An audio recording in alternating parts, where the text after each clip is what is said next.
You ask Tiger to calculate. This deals with finding the midpoint between 2 points. The midpoint between the 2 points is -15,46. Let's solve it step by step.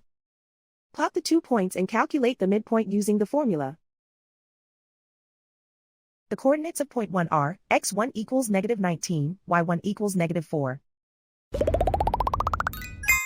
The coordinates of point 2 are, x2 equals -11, y2 equals 96. PM represents the midpoint of the 2 points.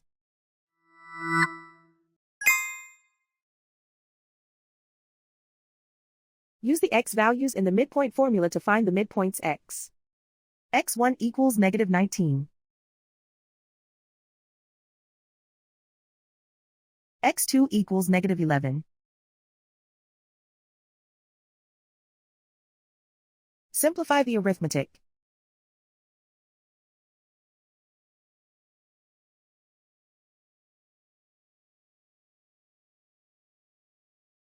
Use the y values in the midpoint formula to find the midpoints y. y1 equals -4.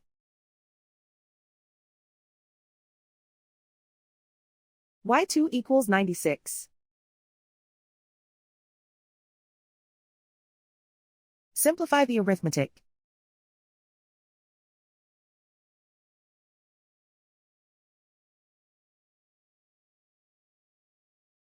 And so, the midpoint is -15,46.